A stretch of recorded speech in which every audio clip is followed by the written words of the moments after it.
Ready.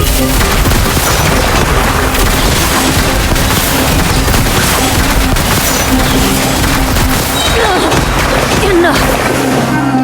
Wherever rocks, shoot on sight! What? Yeah.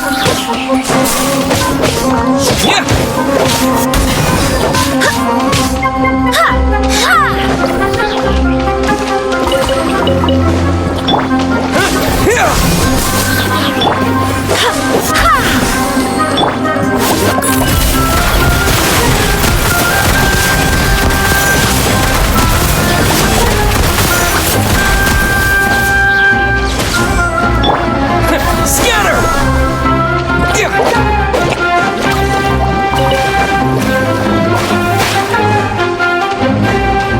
Propagate!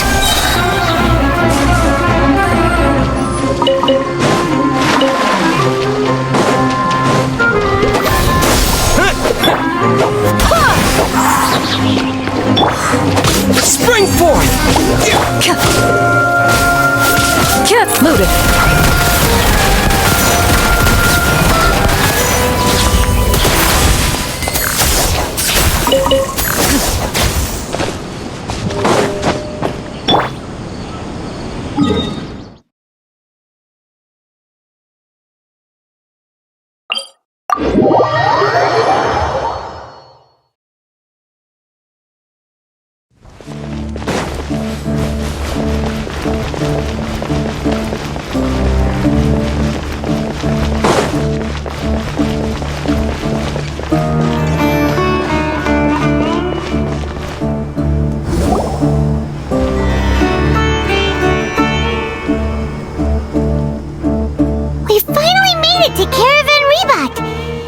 Lively here.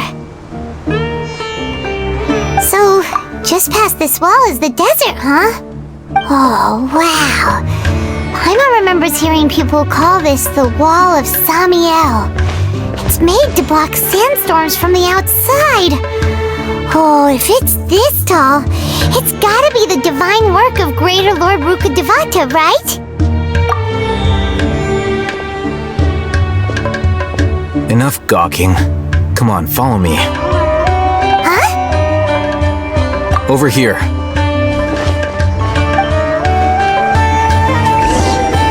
Oh, Haytham went that way! Let's hurry up and follow him. Wonder what he's up to.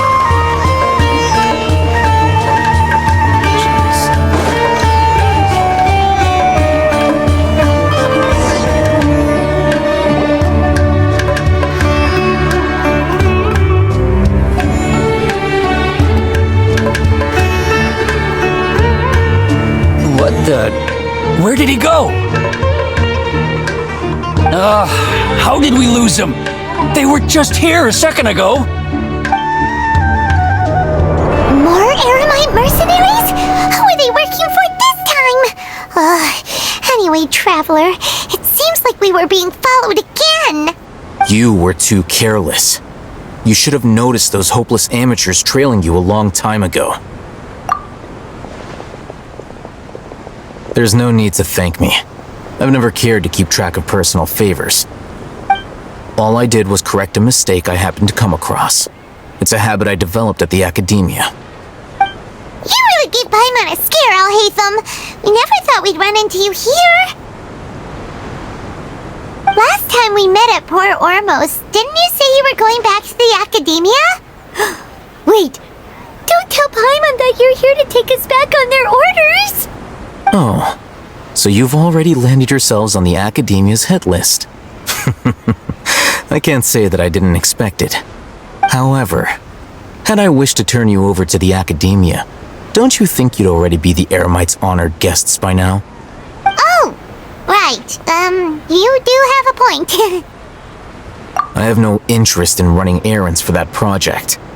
As a scholar, I've always belonged to the camp that promotes researcher autonomy. And these days, you're more fascinating than anything the sages can offer. Not quite. To tell you the truth, I'm still investigating the Divine Knowledge Capsule. Unfortunately, I've run into some difficulties. Everyone says the capsule originated in the desert and was eventually moved to Port Ormos. If I am to get to the bottom of this, I must understand how the capsule first came to be. Which brings me back to you and why you're so interesting. The leader of Ain al-Ahmar used the Divine Knowledge Capsule right in front of you, and upon seeing him, your expression became perplexed, and you were lost in thought for quite some time. To have that kind of reaction, I think you must have realized something. Are you interested at all in sharing what you've been hiding from me? Alhaitham, you really have a ridiculous eye for detail. What kind of person even notices or remembers stuff like that? So that's your answer. Well, I do work for the academia after all. So considering that, it is indeed wise to keep your cards close to your chest. But that does prove you do have some undisclosed information about the Divine Knowledge Capsule. Am I right? No matter. Rather than simply learning the answers from you, I'd still prefer to investigate on my own. Speaking of, you two are also headed to the desert? That's right! We have the same plan as you! But we don't really have any concrete goals at the moment. Then I'd suggest starting with Aru Village. It's the largest settlement in the desert, so it'll probably have more resources and intel than anywhere else. Well, would you like to head there together? It's always better to travel with someone you know. Let's go!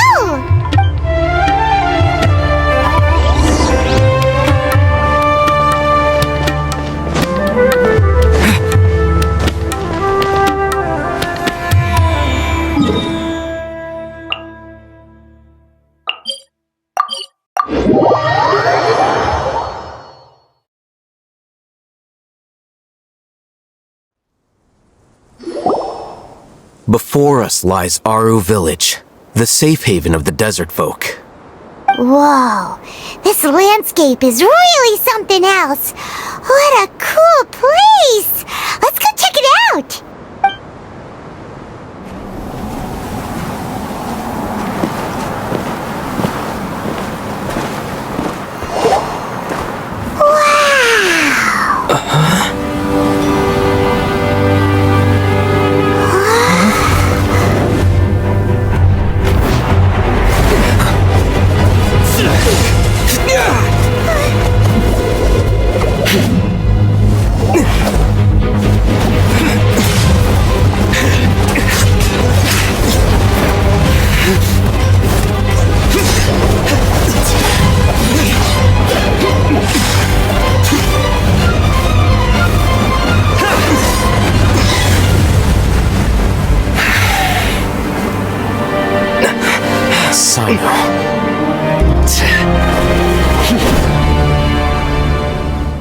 Unless my memory fails me, we have barely spoken 2 words to each other before now at the academia.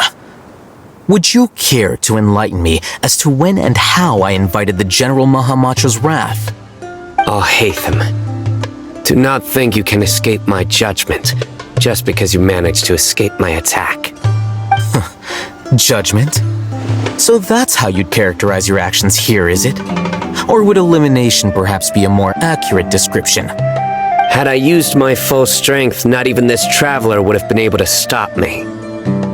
Though styled like an assassination, I sought only to ensure that my target would be unable to flee or resist. Standard practice for the Matra, as well you know. Seemed to me more like your own personal touch. Who is that, Alhaitham? Did you call him General Mahamatra?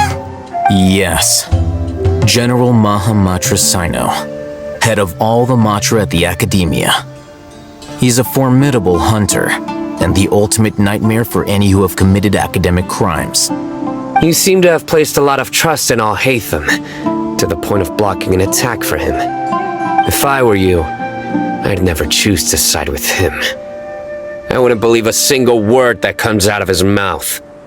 I have been pursuing this scribe for a long time.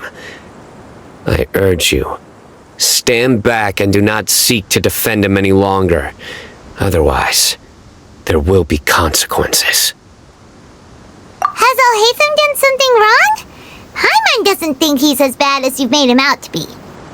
I won't waste my breath explaining things. Al-Haytham. I saw it during our fight. Take it out. The divine knowledge capsule you're hiding on your person. Unless you want me to retrieve it for myself. Very perceptive of you. Nothing escapes Amatra's senses. Wait! The divine knowledge capsule? Didn't it fall into the Matra's hands in Port Ormos? No wonder you speak with such confidence, Sino. But I must admit, I'm very curious. What does this capsule mean to you? And why, as General Mahamatra of the Academia, are you all alone in the desert? As far as I'm aware, the other Matra have been speculating about your disappearance. Have you been given a mission that's, let's say, morally dubious? If I was the real target of your mission, what was stopping you from simply using your authority and resources to judge me within the walls of the Academia? I should have known you'd be difficult to deal with. You two! Ugh! What you would do, Traveler? Paimon feels like we can't trust either of them! Well, look at you two, acting all tough and self-righteous over there. Wait, Dia?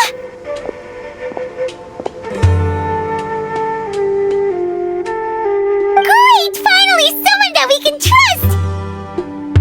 You gotta help us out here, otherwise these two are gonna start fighting again! Yeah, sure looks that way. Two giants from the Academia duking it out once and for all. Not something you get to see every day, that's for sure. Listen, I know you academic types love to fill up your big brains with self-righteous morality and lord your empty rules and virtues over each other. But how dare you bring your petty disputes into the safe haven of Aru Village? It seems like someone's gonna have to beat some sense into your thick skulls until you finally learn to respect these grounds.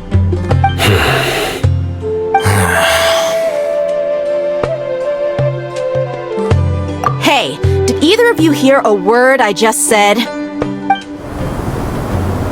Whoa, what's going on? The wind's so strong! Is this a sandstorm?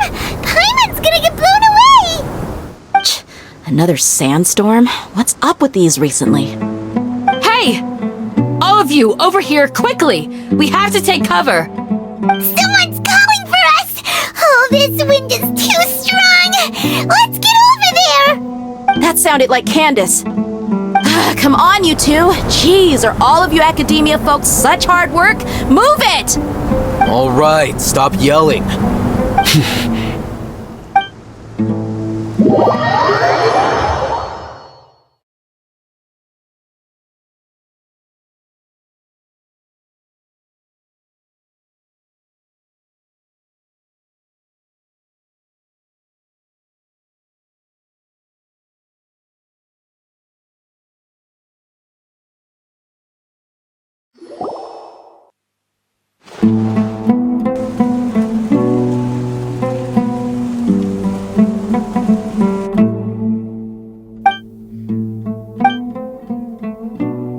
Well, this is pretty awkward.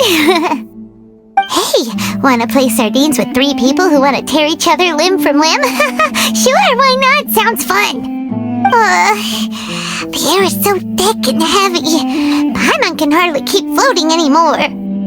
My sincere apologies, everyone. This is the home of our village chief. I will have to ask you to make do with this small room until the sandstorm dies down. Please, let me introduce myself. I am Candace, protector of Aru Village. Our savior has come at last! Nice to meet you, Candace. The name's Paimon. Thank you so much for helping us. There's no need to thank me.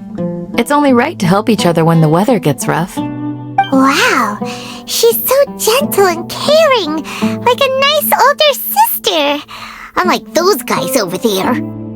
All right, now that we're all better acquainted, we should return to the topic at hand.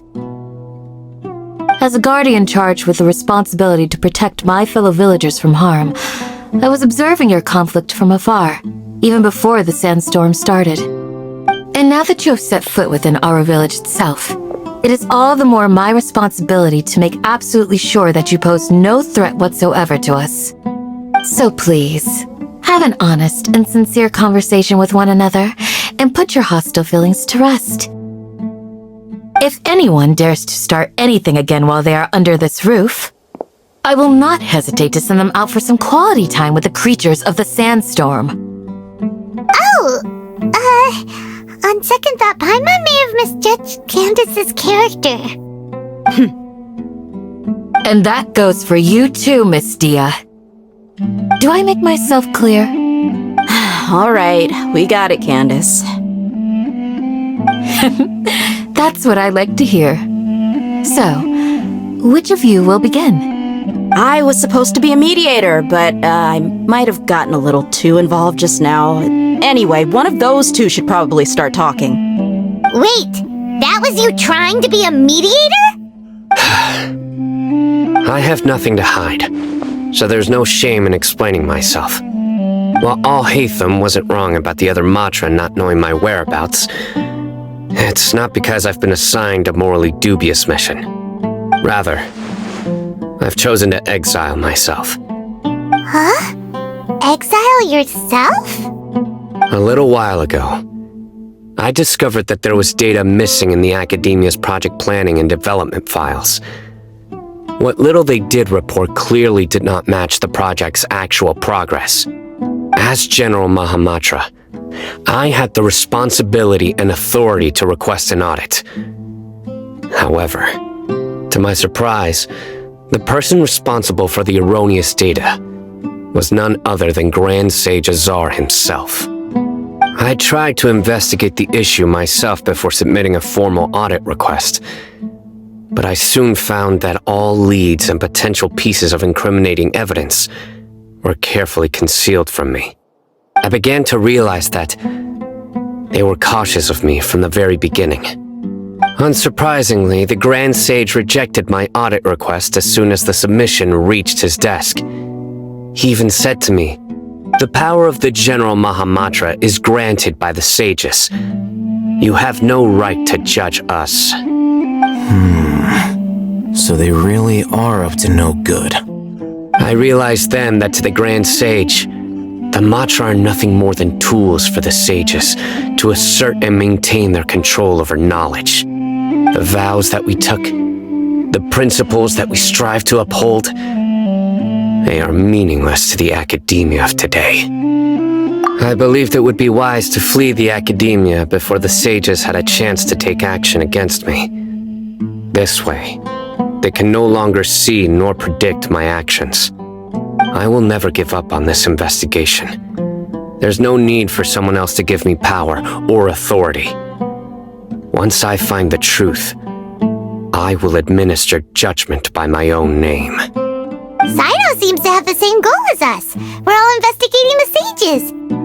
Plus, now that he's no longer the General Mahamatra, he somehow feels a lot less scary. Well, Sino, if that's your story, then why did you see Al-Haytham as a target? When I was investigating the matter in the Academia, I overheard a conversation between Al-Haytham and a sage. The sages asked you to investigate a blonde-haired traveler. Do you dispute this, Al-Haytham? What? Like many parts of the project, this assignment was undocumented. Now throw in your suspicious behavior with the Divine Knowledge Capsule, and I think we deserve an explanation. Yes. I was indeed tasked with investigating the traveler. Al-Haytham! After all, the promised reward was so great that hardly any scholar could have refused. The sage told me, once you've completed this assignment, I can give you a glimpse of divine knowledge. A most enticing offer. Unfortunately, those academics don't know me at all. Their words contained one key piece of information, namely that divine knowledge indeed exists. That gave me all I needed to know. From my perspective, the sages are far from trustworthy. Think about it. Isn't it a little strange they're so willing to share divine knowledge with anyone, even as a reward? So, I began my own investigation following the lead of the Divine Knowledge Capsule. In the end, I realized my wisdom in committing to this rather than collaborating with the sages. Had I been less guarded, I probably would have ended up like that Ain al-Ahmar mercenary, incapable of remaining sane for long enough to hold a conversation. You mean that the sages originally planned to dispose of you, using one of those capsules that drive people insane? I'd already given up on the assignment by then. I only told the Academia I was waiting in Port Ormos for you to appear so they wouldn't suspect anything. So it came as quite a surprise when I encountered my erstwhile target while investigating the Divine Knowledge Capsule. Criminals do love to talk about coincidences.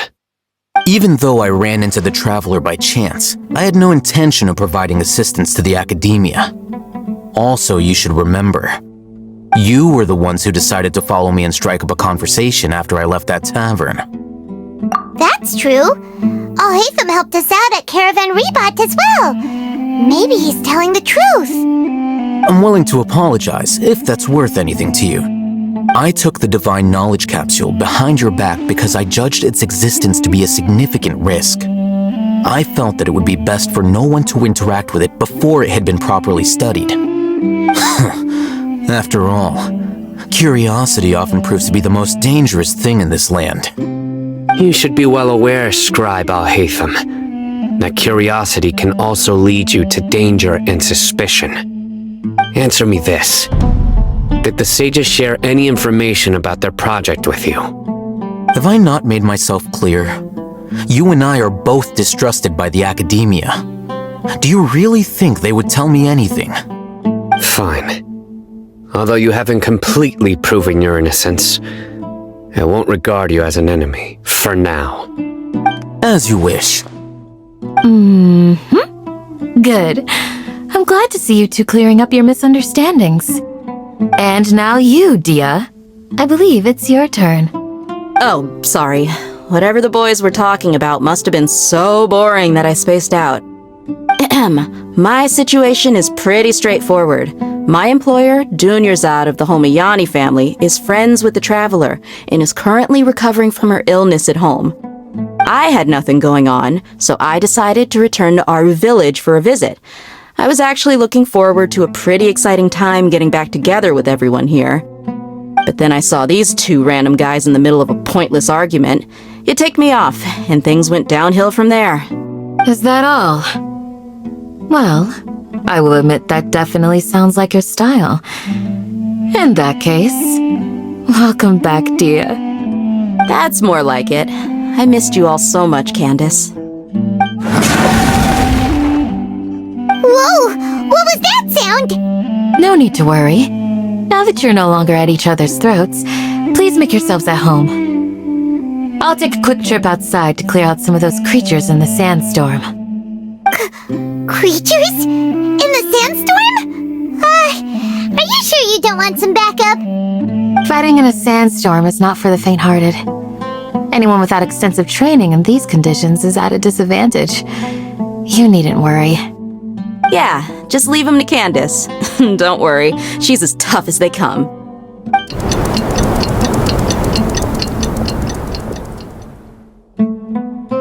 The wind's died down. That means the sandstorm's over, right? Candace still isn't back yet, though. Is she alright? Maybe we should go out and check on her. When you put it that way, even I'm starting to feel a little worried. All right, let's go. We've been here long enough, and the boys are as chatty as the floor.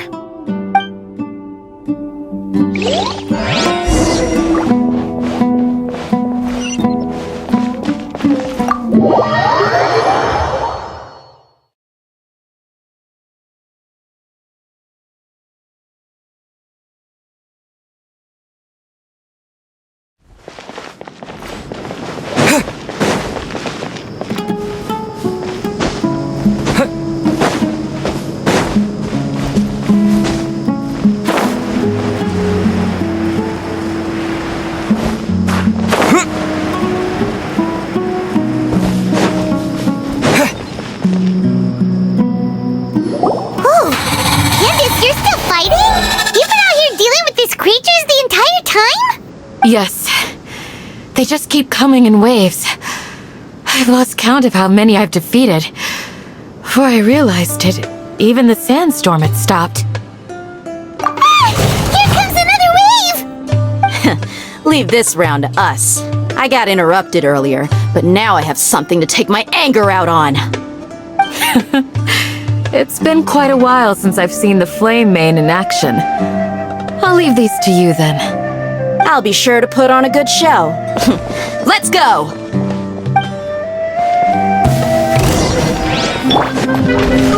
Into the shadows.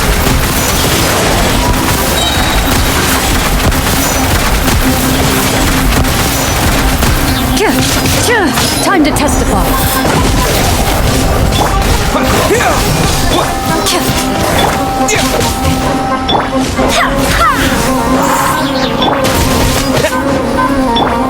Loaded.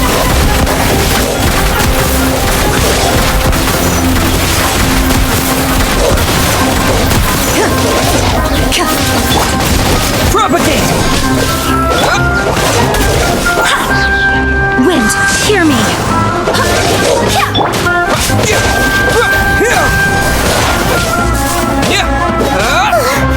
Here comes another wave! When are they ever gonna let up?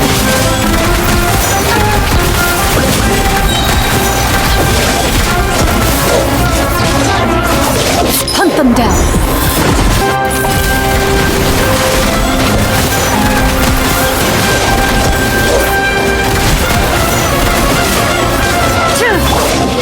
Propagate!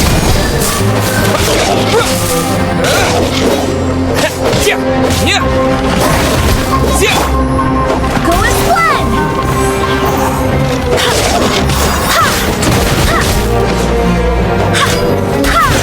I cannot! Terminate!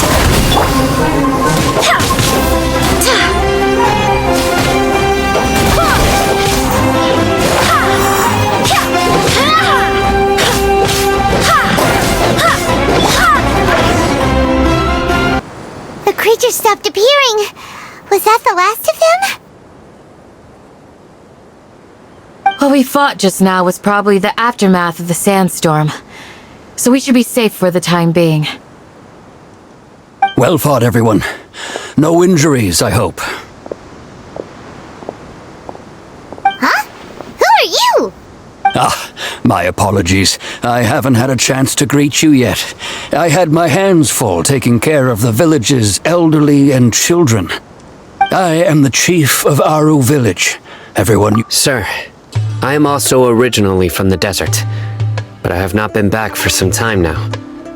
May I ask if such sandstorms are common? I can't say they've always been common, but recently the storms have become increasingly severe and frequent. Besides sandstorms, we also occasionally get earthquakes. According to an investigator who stayed in the village a while ago, these unusual natural phenomena are related to the withering of Irminsul. Another effect of Irminsul's withering. So, Irminsul's withering causes withering zones in the forest, and sandstorms and earthquakes here in the desert? Everything in the natural world is inextricably connected to Irminsul. These regional symptoms can indeed be a reflection of Irminsul's present state. Everyone in Aru Village needs to take good care of themselves. Speaking of which, why haven't I seen a single village keeper since I got here? Village keeper? Who are they? Village guards like Candace? Does your curiosity know no bounds? Village Keeper is how Aru Village refers to mad scholars exiled here by the academia. Most of them are scholars who lost their sanity after a period of training in the Avidia forest. The academia believes that their crazed mutterings may have a negative effect on the psyches of other scholars. So, they're forcibly exiled to the desert. Though if you ask me, it's all a boatload of nonsense. Alas, that's exactly what we've been trying to investigate. One by one, the village keepers have been mysteriously disappearing without a trace. But no one in the village has ever seen them leave. If you're planning to stay around the village for the next few days, I'd appreciate it if you could keep an eye out for them. I've had encounters with those people in the past. I'll see what I can do to help. The Matra are the ones responsible for their exile. Now that you're no longer with them, are you trying to alleviate your guilt and atone for your past sins? I'm fascinated by how you think. Mock me if you will, but if you are guilty, I will eliminate you, regardless of my position or identity. Oh, you're the former General Mahamatra. You must be an expert in these kinds of investigations. Thank you for your help. Is it because you're reminded of Hypatia? Oh, these poor scholars. First they lose their sanity, now this! We need to help get them back home, safe and sound. But, is it really a good idea to tag along with Sino? You seem like you really don't trust him. I'll be grateful for the assistance.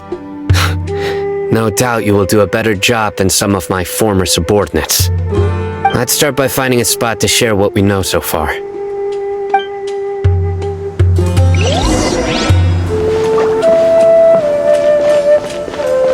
Written in the stars.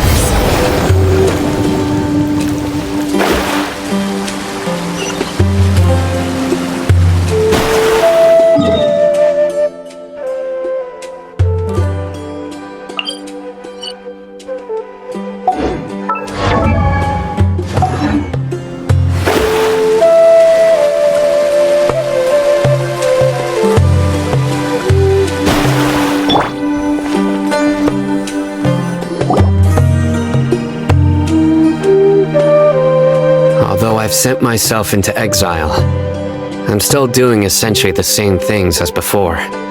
Do you still have any questions for me before we start our investigation?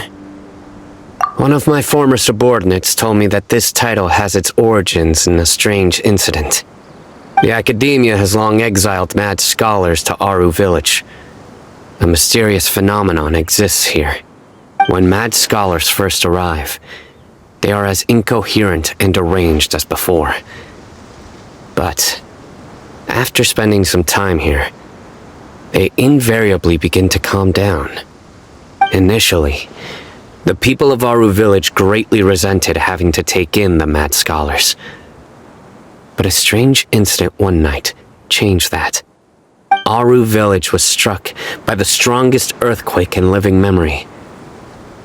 Seeing buildings on the verge of collapse all around him, the then chief of the village was preparing to take everyone to safety. Suddenly, he noticed a mad scholar crouching in a corner, caressing the ground with his hands. A soft, green light radiated from him, like a divine glow against the backdrop of night. Despite the powerful tremors that ripped through the ground that night, all the houses remained upright, almost as if they had grown roots reaching deep into the ground.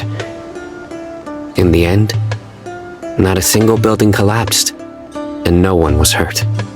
After that, the people of Aru Village treated the mad scholars with greater kindness, and began to refer to them as the village keepers. A soft green light? A mad scholar protecting Aru Village? What do you make of it, traveler? Paimon thinks so too. Actually, Sino, do you know if any of the mad scholars continued to wear their Akasha terminals at Aru Village? In theory, they would continue wearing them so the Academia could still monitor their activities. With that said, the main Akasha system would no longer have any interaction with them. Oh, no wonder! Everything makes sense then! Add in the fact that they calmed down, it was probably Nahida who calmed them. If you are able to draw a conclusion from this one story alone, then it appears you possess much more information than I do. So, what do you make of the story? Really? Lesser Lord Kusanali. What? You don't believe us? Lesser Lord Kusanali was definitely using the Akasha to give her power to the Mad Scholars! No, it's not so much that I don't believe you. I'm just struck by your reasoning. Lesser Lord Kusanali, the current Dendro Archon. Is she really active in Sumeru? The Academia has always placed far greater importance on the late Greater Lord Rukkhadevata. They've more or less ignored Lesser Lord Kusanali, and I've never had any reason to doubt their views. In addition, I've never heard any stories about Lesser Lord Kusanali and her deeds. To me, she might as well have been a god that never existed. No way! Nahida definitely exists! She's a... how should Paimon put it? She's a good Archon who's kind and wise, even if she says weird stuff sometimes. I've spent many years interrogating criminals, so I can easily tell when someone is lying. Good! Then you should know that we're telling the truth! That look in your eyes. I've never seen that from a liar. You two really must have met Lesser Lord Kusanali. How can this be? To think, our Archon has been amongst us this entire time. Alright, now it's our turn to put our skills to good use for this investigation. But easier said than done, especially since we don't have any leads. Maybe we can start by knocking on some doors. Excuse me, are you here to help me find my grandpa? Huh? Who are you? By the sounds of it, a resident of this village. My name is Isak. You'll help me find my grandpa, right? Is your grandpa a mad scholar? Hey, don't say that. Grandpa is just Grandpa. Why do you have to call him that? It's not like he's a bad person or anything. The person you're referring to is not a local, yet you are. Why do you call him Grandpa? Grandpa is just Grandpa. He's my family. I heard everything you said to the village chief. Please, you gotta take me with you. I want to find my grandpa. I swear I'll help. I won't be a nuisance. Ah, so you're the one who was eavesdropping on us around the village chief's house. I was planning to go out and take care of whoever it was, but I had a vague feeling that they didn't harbor any ill intent. Whoa! Hatham wasn't kidding about Matra having sharp senses. Sino, he's just a kid. All he wants is to find his grandpa. Let's find a way to help him. Sorry, I was only listening in because I wanted to know where Grandpa went. Honest. If you don't believe me, you can ask Miss Candace. All right. But first, let's confirm the facts with Candace.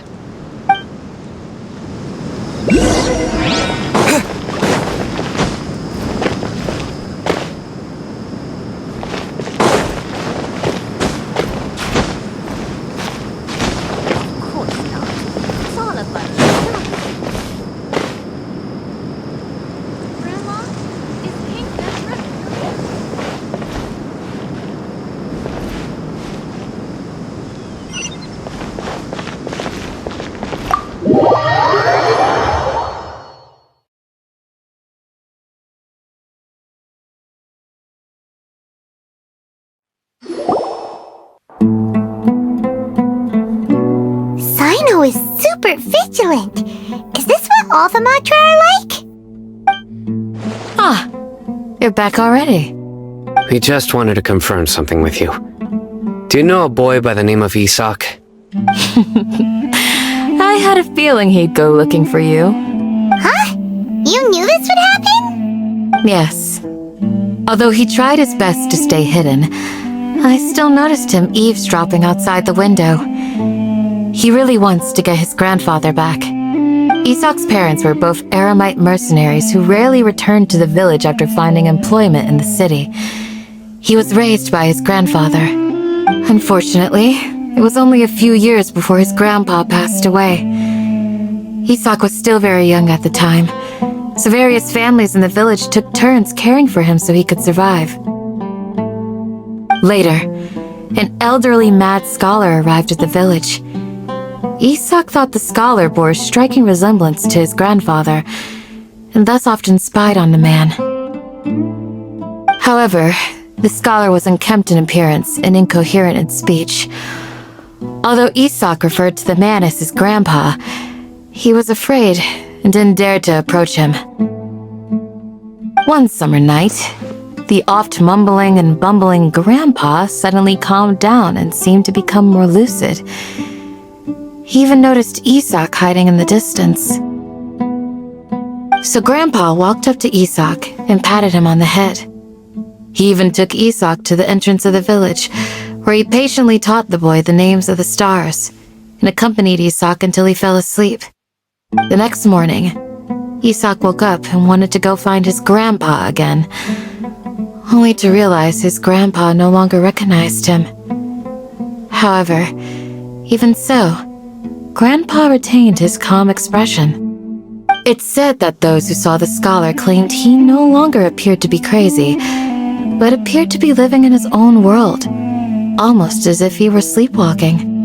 Isak was thrilled that his grandpa was able to find peace and would follow him all the time, asking him things like, "Grandpa, want me to take you somewhere fun?" Or, "Grandpa, could you tell me stories about the stars again?"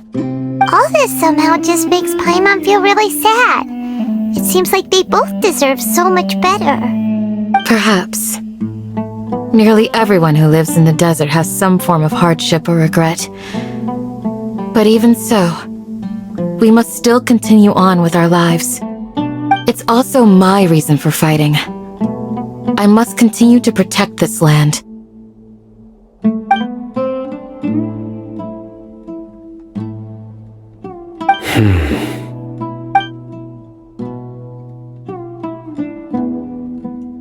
Maybe the people have always had a considerate god watching over them.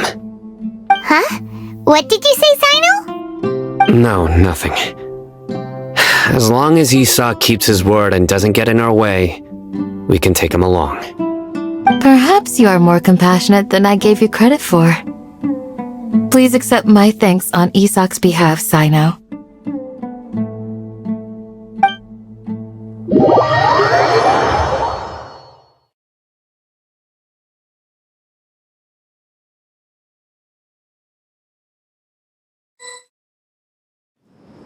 Hey, Isak!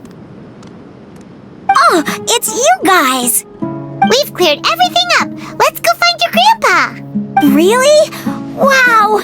Thank you so much! Yeah! Alright. Let's ask the local residents some questions first.